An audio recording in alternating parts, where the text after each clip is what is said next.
বাবুহা, আমার নবী বলেছেন আমি হলাম শিক্ষার শহর, আমার আলী হলো সেই শহরের দরজা। তোমরা যদি ইলম অর্জন করতে চাও অবশ্যই মাস্ট বি আমার আলীর কাছে চলে যেতে হবে। বন্ধু আমি বোঝানোর জন্য বলছি, মনটা দিয়ে শুনুন। হযরতে আলী বলতেছেন আমি নবীর সঙ্গে সফর সঙ্গী হলাম মক্কায়। যখন আমি পথ অতিক্রম করতেছিলাম হঠাৎ করে আমি চাইয়া দেখলাম পদদলিত হচ্ছে পাথর খণ্ডগুলো, ছোট্ট ছোট্ট পাথরের টুকরোগুলো। আমি নিজে কানে শুনেছি মাটি থেকে পাথর আর দুপাশ থেকে গাছপালা তরলতা আমার নবীকে সালাম দিয়েছে। কি দিয়েছে? বন্ধুরে আমার মনটা দিয়ে শুনুন তো, যদি পাথর নবীকে চিনে তাহলে সাপ চিনে কিনা? এই বিশ্বাস আমাদের আছে না নাই? এবার আসে না বন্ধু, সাপটা আবু বকরের পায়ে সবল মারার কারণটা কি, রহস্যটা কি? বন্ধু সবল মারার কারণ হলো সাপটা যেদিন আবু বকরের পায়ে সবল মেরেছিল ওই দিন পর্যন্ত এই গর্তের মধ্যে বসবাসের বয়স হলো 1500 বছর। কত শত বছর? আর জোরে 1500 বছর আবু বকরের পায়ে সবল দেওয়ার মানি বন্ধু তাকে মেরে ফেলা নয়, তাকে ধ্বংসন করে পৃথিবী থেকে আউট করা নয়। সাপের সবল মারার কারণ হলো রে আবু বকর আজকে 1500 বছর ধরে গুহার মধ্যে অবস্থান করতেছি প্রাণের নবীর দিদারের আশায় রে, তুমি পা সরাইয়া নাও, আমি প্রাণটা ভরে আমার নবীজির দিদার নিব। এই একটা রাত্রের প্রেম, একটা মুহূর্তের প্রেম যদি এক পাল্লায় তোলা হয়, উমরের সমস্ত জীবনের আমল যদি এক পাল্লায় তোলা হয়, আবু বকরের প্রেমের পাল্লাটাই সবচেয়ে ভারী। বন্ধুরে আমার দিকে তাকান, শুধু এখানেই ক্ষান্ত নয়। আমার নবীজি একদিন, আমি গতকালকের আলোচনাও কিন্তু এই ওয়াজটা করেছি মানুষকে বোঝানোর জন্য, নবীজিকে কেমন করে ভালোবাসতে হয়, আল্লাহর অর্ডার কেমন করে নবীজির কাছ থেকে শিখে বাস্তবায়ন করতে হয়, বলে নিয়ে যাব তার ইজ্জত কত বেশি, তার মর্যাদা কত বেশি। একটুখানি আমি বলেছি টপিকস আকারে, বিগ নয়, একেবারে ছোট্ট ছোট্ট আলোচনা হবে বন্ধু, বোঝার জন্য মনটা দিয়ে শুনবেন। বন্ধুরে আমার এবার কি করলেন, আমার নবী যখন পৃথিবী থেকে চলে যাবেন মা আয়েশা সিদ্দিকা রাদিয়াল্লাহু তাআলা আনহাকে ডাক দিলেন, আয়েশা রে আমার কাছে একটা খাতা এবং একটা কলম দাও, আর তোমার বাবা আবু বকরকে আমার কাছে ডেকে নিয়ে আসো, কারণ আমি একটা ছোট্ট করে একটা চিঠি লিখে দিয়ে যাব। কেন গো নবী, কেন গো নবী? আমার নবী বলতেছেন আমার মন বলে আমি যখন পৃথিবী থেকে চলে যাব তখন আমার কাছে মনে হয় আমার আবু বকর ছাড়া অন্য কেউ খলিফা হওয়ার জন্য চেষ্টা করবে।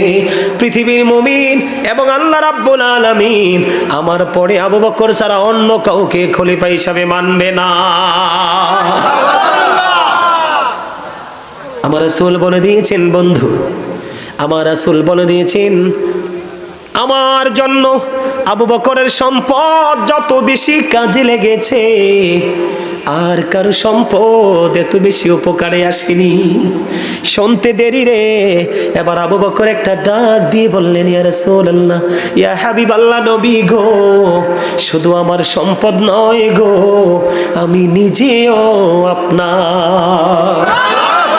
আর জোরে বলেন না সুবহানাল্লাহ, আর জোরে বলেন না সুবহানাল্লাহ। বন্ধু সুবর্ণপুরের মানুষগুলো কোথায় রে? ও আমার ভাই, আমার বাবারা, মা বোনেরা, ডেকে ডেকে বলছি গো, আমার নবী একদিন সাহাবায়ে কেরামদেরকে দান করার জন্য বললেন। কি করার জন্য?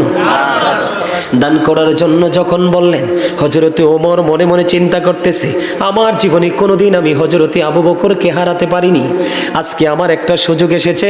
আবু ওমর রাদিয়াল্লাহু তাআলা আনহু বলতেছেন আমার কাছে যথেষ্ট দৌলত রয়েছে, আজকে সুযোগ পেয়েছি, আজকে আমি আবু বকরকে হারিয়ে দিব। হযরতে ওমর চিন্তা করতেছে, চিন্তা করতে করতে তার যে সম্পদ ছিল সম্পদ নিয়ে আমার নবীজির কাছে এসে হাজির হলো। এবার আমার নবীজি প্রশ্ন করলেন, ওমর তুমি কি নিয়ে এসেছো? নবী গো, এইটুকু নিয়ে এসেছি, তোমার ফ্যামিলি পরিবারের জন্য কি রেখে এসেছো?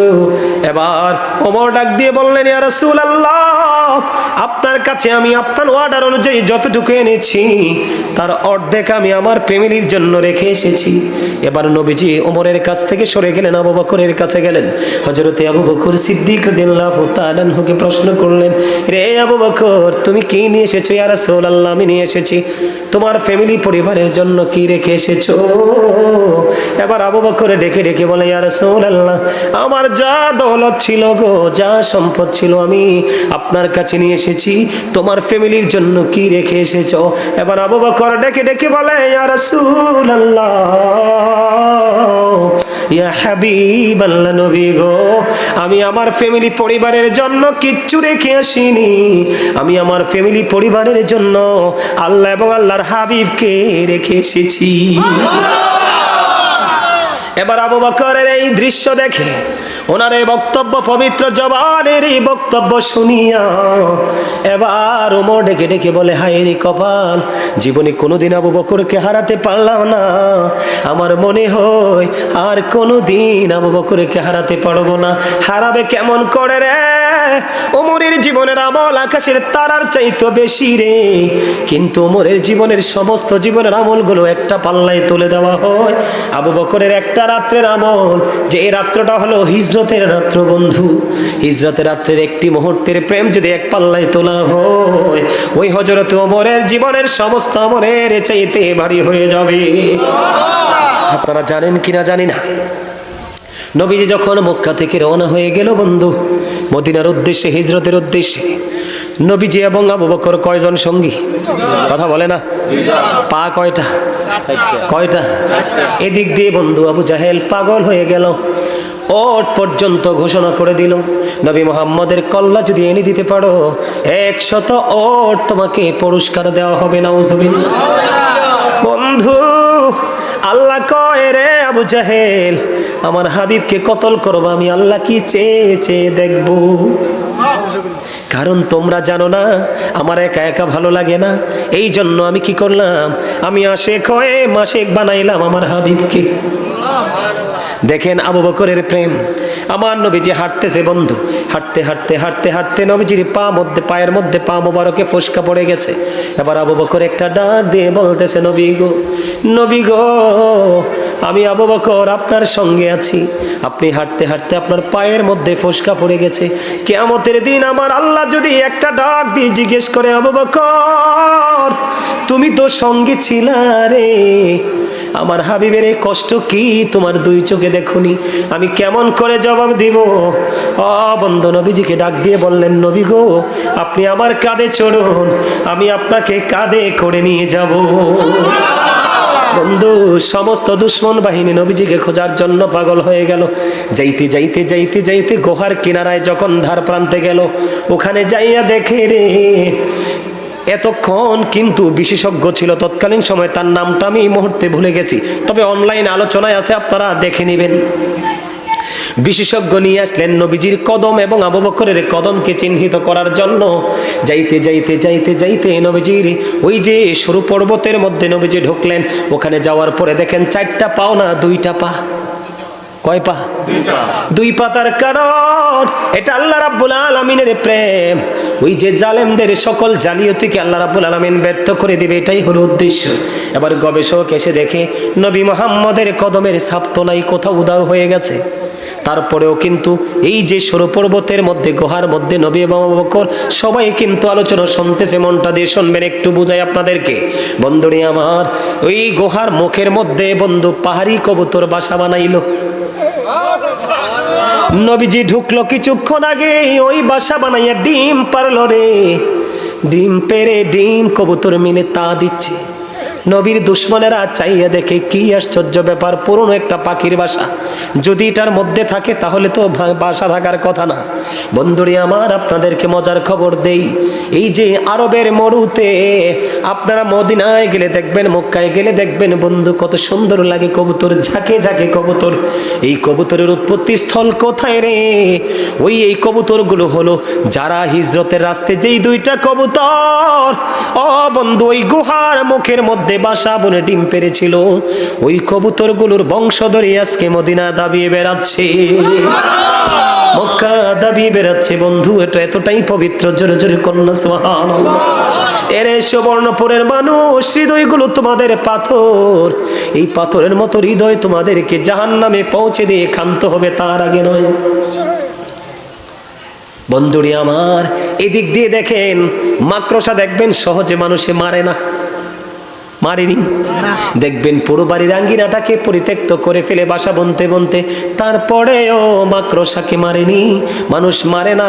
কারণ তার প্রতিও ইমানদারের একটা যথেষ্ট ভালোবাসা রয়েছে, কারণ ওই মুখের মধ্যেই ছিল মাকড়সা জাল বুনে দিয়েছিল, আর এই জালটা একেবারে পাখি বালু দিয়ে পুরাতন করে দিয়েছিল। জোরে জোরে সুবহানাল্লাহ। সবচেয়ে বড় মজার খবর হলো, এই গুহার মধ্যে আমার নবীজির মাথা মোবারক আবু বকরের উপর রেখে একটু তন্দ্রা চলে আসলো। আবু বকরের গায়ের জামা ছিঁড়ে ছিঁড়ে সবগুলো সাপের গর্ত বন্ধ করে দিল, একটা গর্ত বাকি রয়েছে, ফিল আপ করার কিছু নেই। তখন আবু বকরের পাটা দিল গর্তের মুখটার দিকে লাগিয়ে গর্তের মুখটা বন্ধ করে দিল। বন্ধ করে দিতে দেরি, এদিক দিয়ে নবীজির ঘুম চলে আসলো, আর ওই দিক দিয়ে আবু বকরের পায়ের মধ্যে বিষাক্ত সাপ সবল মারলো। সবল মারতে দেরি রে, আবু বকরের পুরো শরীরটা সাপের বিষে কালো হয়ে গেছে, কম্পন আরম্ভ হয়ে গেছে। নবীজি ঘুমায়, বিষের যন্ত্রণায় ছটফট করছে। তারপরেও আমার বাবু, আমার নবী বলেছেন, আমি হলাম শিক্ষার শহর, আমার আলী হলো সেই শহরের দরজা। তোমরা যদি এলেম অর্জন করতে চাও, অবশ্যই মাস্ট বি আমার আলীর কাছে চলে যেতে হবে। বন্ধু, আমি বোঝানোর জন্য বলছি, মনটা দিয়ে শুনুন। হযরতে আলী বলতেছেন, আমি নবীর সঙ্গে সফর সঙ্গী হলাম মক্কায়। যখন আমি পথ অতিক্রম করতেছিলাম, হঠাৎ করে আমি চাইয়া দেখলাম পদদলিত হচ্ছে পাথর খণ্ডগুলো, ছোট্ট ছোট্ট পাথরের টুকরোগুলো। আমি নিজে কানে শুনেছি মাটি থেকে পাথর, আর দুপাশ থেকে গাছপালা তরলতা আমার নবীকে সালাম দিয়েছে। কি দিয়েছে? বন্ধুরি আমার, মনটা দিয়ে শুনুন তো, যদি পাথর নবীকে চিনে, তাহলে সাপ চিনে কিনা? এই বিশ্বাস আমাদের আছে না নাই? এবার আসে না বন্ধু, সাপটা আবু বকরের পায়ে সবল মারার কারণটা কি, রহস্যটা কি? বন্ধু, সবল মারার কারণ হলো, সাপটা যেদিন আবু বকরের পায়ে সবল মেরেছিল, ওই দিন পর্যন্ত এই গর্তের মধ্যে বসবাসের বয়স হলো 1500 বছর। কত শত বছর? আর জোরে 1500 বছর।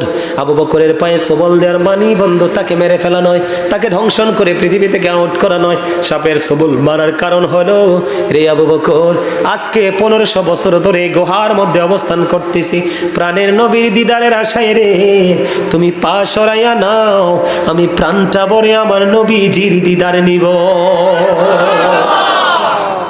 এই একটা রাত্রের প্রেম, একটা মুহূর্তের প্রেম যদি এক পাল্লায় তোলা হয়, উমরের সমস্ত জীবনের আমল যদি এক পাল্লায় তোলা হয়, আবু বকরের প্রেমের পাল্লাটাই সবচেয়ে ভারী। বন্ধুরে আমার দিকে তাকান, শুধু এখানেই ক্ষান্ত নয়। আমার নবীজি একদিন, আমি গতকালকের আলোচনাও কিন্তু এই ওয়াজটা করেছি মানুষকে বোঝানোর জন্য, নবীজিকে কেমন করে ভালোবাসতে হয়, আল্লাহর অর্ডার কেমন করে নবীজির কাছ থেকে শিখে বাস্তবায়ন করতে হয়। বন্ধুরে আমার নবী প্রশ্ন করলেন, কে রে আজকে রোজা রেখেছো? আবু বকর হাত তুলে বললেন, ইয়া রাসূলুল্লাহ, আমি। সামনে আসেন না, আরে তোর সামনে আসেন না মিয়া। সব সময় সিস্টেম হলো, সামনা খালি হয়ে গেলে এসে ভরাট করে দিবেন, আপনারা আসেন না। এটা হচ্ছে জান্নাতের বাগানের একটা সৌন্দর্য, মাধুর্য। ওয়াজটা কি করব না বিরক্ত হচ্ছেন? ভাল লাগতেছে? কার কার কাছে? সবার কাছে।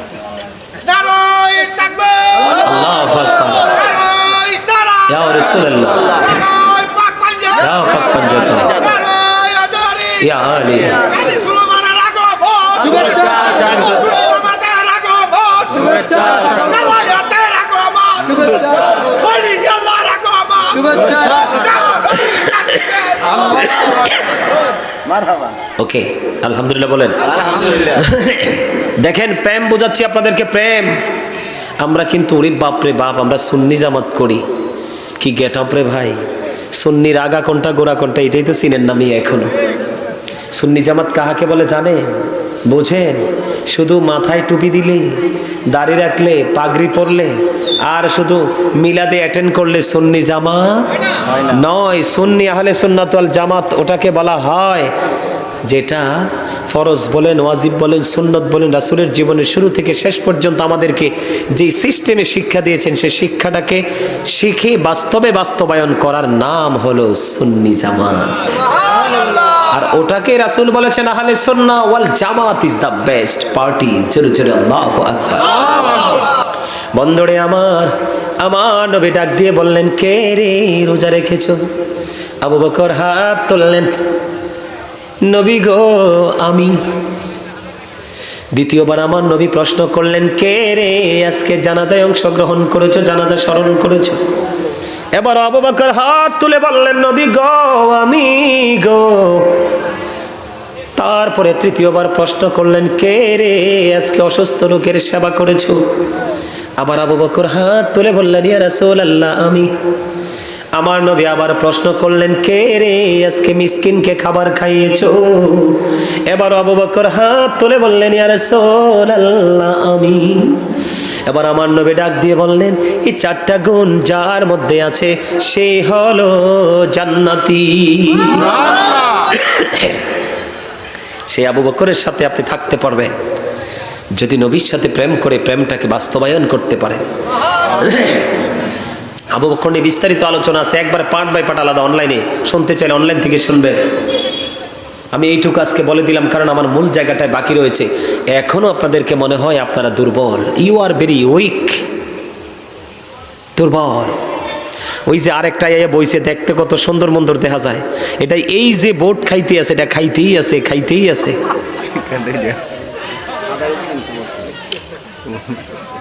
আপনারা হাসি দিচ্ছেন না? এই হাসি মানেই হলো এক্সট্রা ফিলিংস, ঠিক না? তার মানে ওয়াজ শুনতে শুনতে যখন দেখবেন একটু দুর্বল হয়ে আসছেন, তখন একটু হাসি টাসি দিলে, হাতটাত নাড়াটাড়া দিলে আবার কিন্তু ফিলিংসটা ফিরে আসে, ঠিক না বলেন? রিটার্ন আবার সেটা ব্যাক করে, ঠিক না? হ্যাঁ, বল কইছি? এবার আসেন বন্ধু, আমি আমার মূল জায়গা তো যাইতে পারতেছি না। আপনাদের দুর্বলতা দেখে কোন দিক নিয়ে আলোচনা করব? দুরুদ নিয়ে মোটামুটি একটু বলেছি, পারলে আরো বলতাম। তবে মনে রাখবেন, দুরুদ is the most excellent prayer Muslim religion. ধর্মাবলম্বীদের জন্য গুরুত্বপূর্ণ এক মহা ইবাদত হলো নবীর প্রেমের দুরুদ। কারণ যেই দুরুদ না পড়লে নামাজও কবুল হয়, সেই দুরুদ কি ছাড়া যাবে? যাবে? যাবে না। বন্ধুরে আমার দিকে তাকান। এবার আমি একটুখানি জিকির নিয়ে আলোচনা করব, কারণ আমি আজকে ওয়াজের হেডলাইন দিয়েছি, আর তুই খাস না সুবহানাল্লাহ সময় কইছে আর কি, খা খা। এটা নিলে একটু পরে কি হয়ে যাবো, এগুলো উদাই যাবো, মানে বেদ হয়ে যাবো, তুই খাইয়ে মজা পাবি না ভাই, তুই খা খা খা। আমি যখন সুবহানাল্লাহ বলবো ফাঁক দিয়ে একটু বললে দিও, তাইলে হইব, ঠিক না বেঠে? আরে আরো জোরে। এই দোষ কিন্তু বাচ্চাদের নয়, সে তার বয়স কিন্তু বেশি হয়নি। এই দোষ কার জানেন? বাবা মার। কার? এই এটা তো আমার আর ওর পার্সোনাল ম্যাটার, ওটা চেহারা দেখার দরকার নাই তো আপনাদের। কি বক্তা এবং শ্রোতার মধ্যে একটা প্রেম জন্ম হতে হয়, তখনই কিন্তু বাগানটা হয় একেবারে মধুময়, ঠিক না? আমার থাকতে হবে আপনাদের প্রতি ভালোবাসা, আর আপনাদেরও থাকতে হবে আমার কথার প্রতি যথেষ্ট আগ্রহ এবং ভালোবাসা। তখনই কিন্তু বাগানটা হয়ে যাবে পরিপূর্ণ একটা নিয়ামত। আল্লাহ আমাদেরকে কবুল করে নিক, জোরে কন্যা আমি। আমি যে শিরোনাম দিয়েছি, হেডলাইন দিয়েছি, ইয়া আইয়ুহাল্লাযীনা আমানু কু আনফুসাকুম ওয়া আহলিকুম নার। আল্লাহ বলেছেন, O believers, save yourself and your families from the fire. Allah ইমানদারদেরকে ডেকে ডেকে বলেছেন, ইমানদারেরা তুমি নিজে জাহান্নাম থেকে বাঁচো এবং তোমার পরিবারকেও জাহান্নাম থেকে বাঁচাও। বুদ্ধি শিখাইছে কে? তার মানে আমি জাহান্নাম থেকে বাঁচবো, ফ্যামিলিকে বাঁচাবো। আপনি জাহান্নাম থেকে বাঁচবেন, আপনার পরিবারকে বাঁচাবেন। এই ট্রেনিং দিয়েছেন কে? আল্লাহ। আরো জোরে বলেন কে? এবার বাঁচতে হলে, বাঁচাতে হলে নিজেকে আগে প্রেমিক হতে হবে, পরে নিজের পরিবারকে প্রেমিক বানাতে হবে। আজকে আপনাদের এই সমাজের প্রত্যেকটা যুবক মাহফিলে আসতো, তারা আসতে পারেনি কারণ এই জায়গাটার কদরটা তারা বোঝে না, কারণ তাদের জীবনটাই চলে যায় সকাল টু সন্ধ্যা, every day every night, all time. কোথায়? গত কিছুদিন আগে হালকা করে একটা ঝাঁকুনি দিয়েছিলেন আমার আল্লাহ। কি? আমি তো গভীর ঘুমে নিমজ্জিত। হঠাৎ করে দেখি আমার বিল্ডিং আমার যেটা থাকে দ্বিতীয় তলায় রুমঝুম শব্দ, ঝাঁকাঝাঁকি করছে। হঠাৎ গভীর ঘুম থেকে জেগে উঠলাম, উঠে দেখি বিল্ডিং কাঁপতেছে। কি করব, উপরের মানুষগুলো রাস্তায়, নিচের মানুষগুলো রাস্তায়, শুধু আমাদের ফ্লোরের মানুষগুলো আমরা সবাই বিল্ডিং এর ভিতরে।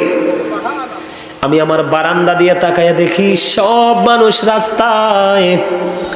তখন আমার হঠাৎ করে একটা মাথায় একটা প্ল্যান চলে আসলো, 24 ঘন্টা মোবাইলে ঢুকে থাকো, ঘরে লাগাইছো ওয়াইফাই এর মধ্যে ঢুকে থাকো সারাক্ষণ, অল টাইম, সব সময়।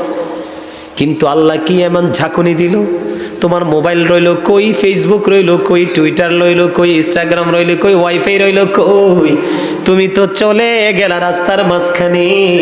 আমার আল্লাহ কি রাস্তায় দেখে না?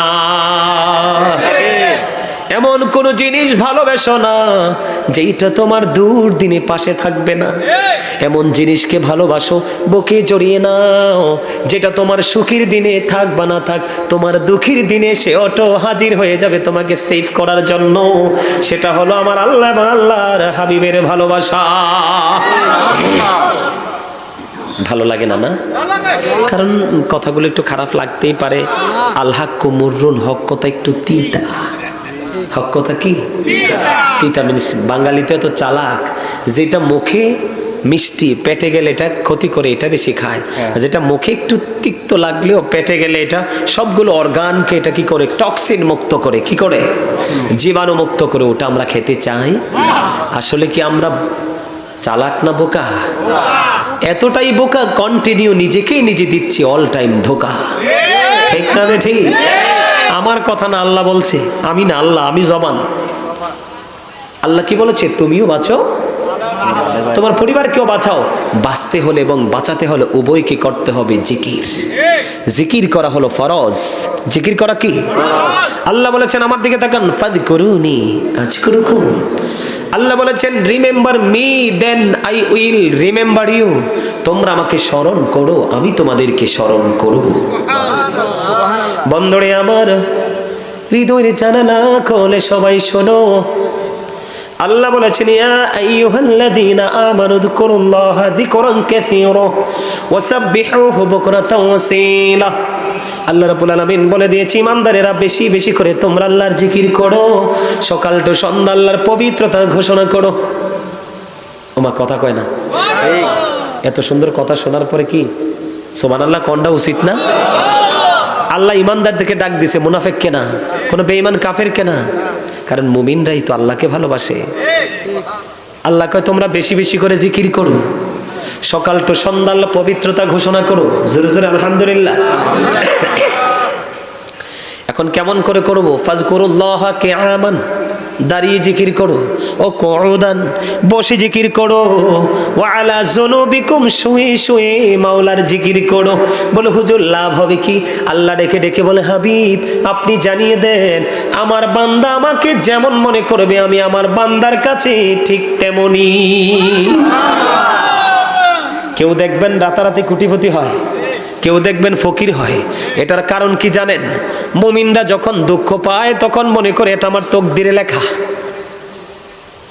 আর যারা মুমিন হতে পারেনি, দুঃখ লাগলে কয় আল্লাহ কি আমার এই দেহে? কয় না? আমাদের সমাজে এমন বোকা আছে না?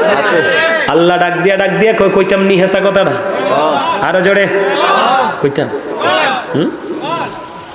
আল্লাহ কোরআনে সূরা বাকারায় বলেছেন, তোমাদেরকে কখনো ভয় দেখাবো, তখনও তোমাদেরকে ক্ষুধা দিয়ে কষ্ট দিব, কখনো তোমাদের ধন সম্পদের ক্ষতি করব, কখনো তোমাদের জীবনের উপর একটু আঘাত করব, কখনো কখনো মাঠের ফসল আমি নষ্ট করে দিব। এটা হলো মুমিনের জন্য পরীক্ষা, যারা ধৈর্য ধরতে পারবে। আল্লাহ বলেছেন, অবাশশিরিস সাবিরিন, সুসংবাদ ওই ধৈর্যশীলদের জন্য। আমি আপনাদেরকে বলি, দুঃখের দিনে যেই ব্যক্তি তকদির বিশ্বাস করতে পারবে না, আমার রাসূল বলেছে সে ঈমানদার নয়। পাহাড় পরিমাণ স্বর্ণ যদি যাকাত দেয় আল্লাহর দরবারে কবুল হবে না। এত সহজ নেই। আরো জোরে কোন এত সহজ? এবার আসেন সবচেয়ে মজার খবর, আমরা এই জলসায় বসে জিকির করি না? আল্লাহ ডেকে ডেকে বলে, হাবিব আপনি জানিয়ে দেন আমার বান্দা যখন কোন জলসায় বসে আমার জিকির করে, আমি তার চাইতে উত্তম জলসায় আমার বান্দার জিকির করি। তার মানে আমরা এই সুবর্ণপুরের জমিনে বসে আল্লাহর জিকির করি, আর ঠিক এই সময় আল্লাহর ফেরেশতাদের কিনে আল্লাহ আমাদেরকে নিয়ে আমাদের জিকির করে। সুবহানাল্লাহ, আরো জোরে মহব্বতে। কেউ যদি এক বিগত পরিমাণ আল্লাহর দিকে যায়, আল্লাহ কয় হাবিব আপনি জানিয়ে দেন আমি তার দিকে এক গজ পরিমাণ এগিয়ে যাই। কেউ যখন এক হাত পরিমাণ এগিয়ে আসে, আমি তার দিকে 2 হাত পরিমাণ এগিয়ে যাই। কেউ যখন আমি জিকির করতে করতে আমি আল্লাহর দিকে হেঁটে হেঁটে এসে আমার বান্দা আমার কাছে কখন আসবে সে আসার আগে আগে আমি দৌড়ে তার কাছে চলে যাই। এটা হাদিস শরীফ। বন্ধুরি আমার, শুধু এখানেই ক্ষান্ত নয়, প্রত্যেকটা মেশিনকে পরিষ্কার করার, ময়লা পরিষ্কার করার একটা যন্ত্র আছে। কথা বলেন না কেন? আমার নবী জানিয়ে দিয়েছে, উম্মত তোমাদের অন্তরের ময়লা পরিষ্কার করার পরিষ্কার করার যন্ত্র হলো মাওলার জিকির। যত বেশি জিকির করবা তত বেশি হৃদয় তোমার পরিষ্কার থাকবে। বন্ধুরি আমার, এখানে ক্ষান্ত নয়, আমার নবী আরো জানিয়ে দিয়েছেন জিকির কিন্তু অন্তর দিয়ে করা যায়, জবান দিয়ে করা যায়, তবে কলব এবং জবান এই দুইটো মিলে যে জিকির করা হয় এটাই হলো আল্লাহর কাছে সবচেয়ে বড় জিকির।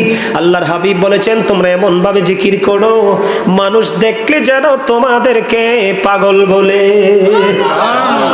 আব্দুল্লাহ ইবনে বসর রাদিয়াল্লাহু তাআলা আনহু বলেন, ইয়া রাসূলুল্লাহ, ইয়া হাবিবাল্লাহ, নবী গো, ও প্রাণের নবী, আমার জন্য ইসলামের বিধিবিধান তো অনেক হয়ে গেছে, আমাকে একটা স্পেশাল আমল শিখিয়ে দেন। এবার আমার নবী তার জিহ্বার দিকে ইশারা করে বললেন, জিকির করে করে তোমার জিহ্বাটাকে সিক্ত রাখো। জিকির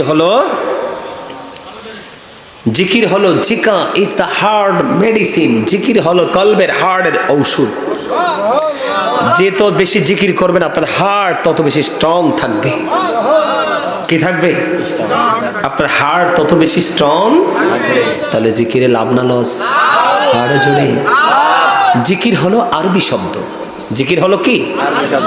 বাংলাতে এটাকে বলা হয় স্মরণ করা। কি করা? ইংলিশে এটাকে বলা হয় রিমেম্বার। কি চমৎকার কথা! আল্লাহর হাবিব বলছে জান্নাতের বাগানে যখন আসা যাওয়া করো তখন ওখান থেকে কিছু ফল খেয়ে নিও। ইয়া রাসূলুল্লাহ, জান্নাতের বাগানের ফলটা কি? আমার নবীজি ডেকে ডেকে বললেন, সুবহানাল্লাহ ওয়ালহামদুলিল্লাহ লা ইলাহা ইল্লাল্লাহ। ও সুবহানাল্লাহ ওয়ালহামদুলিল্লাহ লা ইলাহা ইল্লাল্লাহ। জোরে জোরে আলহামদুলিল্লাহ। কঠিন সচেতন। লা ইলাহা ইল্লাল্লাহ মুহাম্মাদুর রাসূলুল্লাহ সাল্লাল্লাহু আলাইহি ওয়াসাল্লাম। কি জিকির তো করিনি, যেন জান্নাতি ফল করিয়েছি। প্রত্যেকটা মুমিনের জন্য প্রতিদিন 2 ধরনের খাবার জোগাড় করা দরকার। কয় ধরনের? একটা হলো দেহের খাবার, যেটা পৃথিবীতে সুস্থ থাকার জন্য, রাখার জন্য সহায়ক। আরেকটা হলো কলবের, রুহের খাবার, যেটা পরকালে সুস্থ রাখার জন্য অনেক বেশি সহায়ক। আমার কথা বুঝতে পারছেন? পৃথিবীর মানুষ বডিকে খাবার দিচ্ছে, আত্মাকে নয়। যারা শুধু বডিকে দিচ্ছে, আত্মাকে দিতে পারেনি, তাদের অবস্থা কিন্তু অত্যন্ত ভয়ঙ্কর হয়ে যাবে। ঠিক না বেঠিক? আরো জোরে বলেন, আরো জোরে। তাহলে আজকের এই জিকিরের জলসা করে মানুষ কি ভালো করলো না খারাপ করলো? আপনারা কি খুশি না বেজার? আগামী বছর মাহফিলটা হোক, এটা কি সবাই চান? চাইলে কিন্তু টাকা দিতে হইব। কি দিতে হইব? দিতে পারবেন না? ওমা কয় না দি সবাই। ইমানদার হইতে হইলে, মুমিন হইতে হইলে, এদিকে তাকান, ইমানদার হইতে হইলে, মুমিন হইতে হইলে শুধু গায়েবকে বিশ্বাস রাখলেই চলবে না, নামাজ পড়লেও চলবে না। আল্লাহ বলেছেন আল্লাযীনা ইউমিনুনা বিল গায়বি ওয়া ইউকিমুনাস সালাতা ওয়া মিম্মা রাযাকনাহুম ইউনফিকুন। আল্লাহ বলেছেন সাবধানে ওরাই যারা অদৃশ্যে বিশ্বাস রাখে, সালাত কায়েম করে এবং আমি যা দৌলত দিয়েছি তা থেকে যারা দান করে, তা থেকে যারা কি করে। আপনারা কি দান করতে রাজি? সবাই? ঘরবাড়ি বিক্রি করে দিতে হবে না, আপনার কাছে সবকিছু রেখে যেটা থাকে আল্লাহর ঘরের জন্য কি দিছে।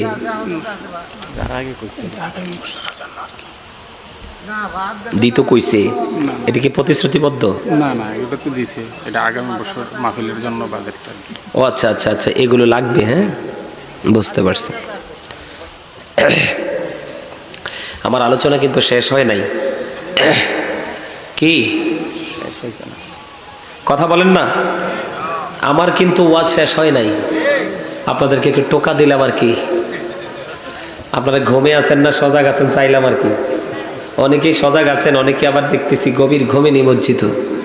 এই আমি আপনাদেরকে কই, আব্দুল্লাহ ইবনে মাসউদ রাদিয়াল্লাহু তাআলা আনহু থেকে হাদিস বর্ণিত, আমার নবী বলেছেন সাহাবাই কেরামদেরকে ডেকে, তোমাদের মধ্যে এমন কি কেউ আছো যে নিজের সম্পদের চাইতে ওয়ারিসের সম্পদ বেশি পছন্দ করো?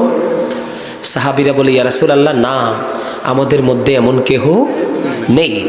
পরে আমার নবীজি আবার বলতেছেন, এই হাদিস শরীফটাই আবার বলতেছেন, নিজের সম্পদ হলো ওইগুলো যেই ব্যক্তিটা ইন্তেকাল করার আগে আল্লাহর সন্তুষ্টির জন্য দান করে যায়।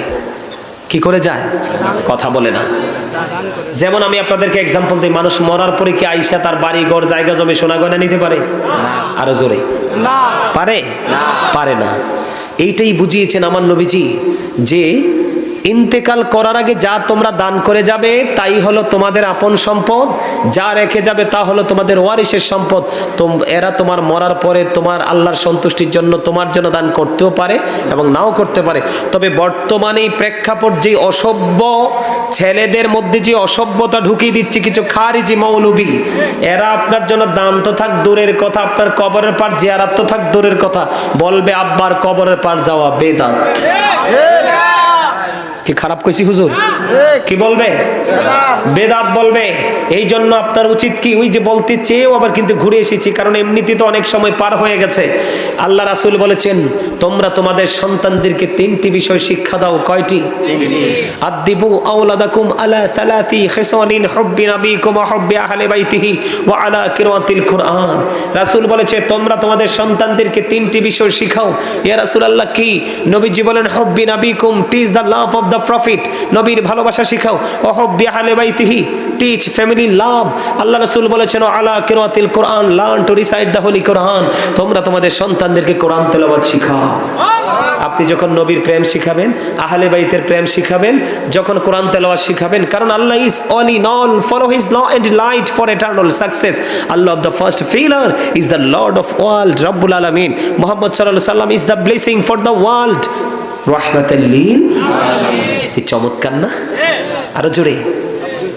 আপনার ছেলেকে ইউনিভার্সিটিতে পড়াচ্ছেন, আপনার ছেলেকে ভার্সিটি পড়াচ্ছেন, সমস্যা নাই, তবে প্রাথমিক শিক্ষাটাকে তাকে দিয়ে দেন, যেন সে বড় জায়গায় গেলেও যেন তার ঈমানটা কেউ চুরি করতে না পারে। কথা কি বুঝে আসছে? দেখেন আপনার ছেলেটা কোথায় যাচ্ছে। বর্তমানে ম্যাক্সিমাম ছেলে যে দেন সব যেগুলোর মাথায় টুপি নাই, একটার মাথাও গোল না, সবটির মাথা বাঁকা তেরা আল ঝাল, ঠিক না? আমার এই স্বাস্থ্য বাইটা যে তে হাসতে আছে আর মন দিয়ে ওয়াজ শুনতেছে, তারা কিন্তু আমার খুব পছন্দ হয়েছে, কিন্তু তার মাথার চুলটা বেহাতেরা। কেন বললাম?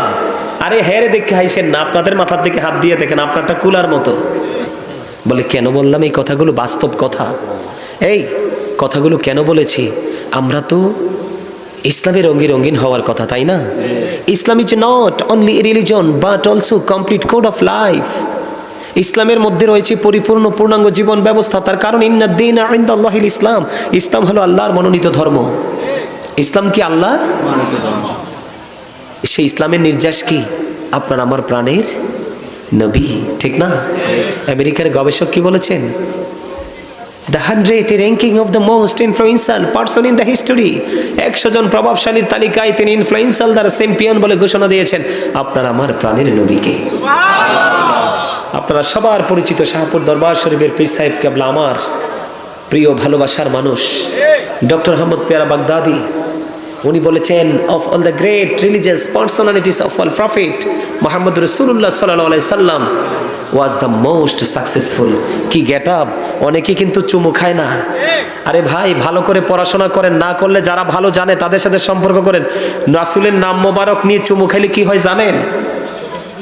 চোখের জুতি পরে, চোখের বিমার একেবারে পরিপূর্ণ চোখের বিমার থেকে পরিত্রাণ পাবেন। এবং কাল কিয়ামতের দিন এই চুমু খাওয়া নবীজির অধিক প্রেমিকদেরকে নবীজি হাসরের দিন হাতে ধরে ধরে খুঁজে খুঁজে তাদেরকে জান্নাতে ঢোকাবে।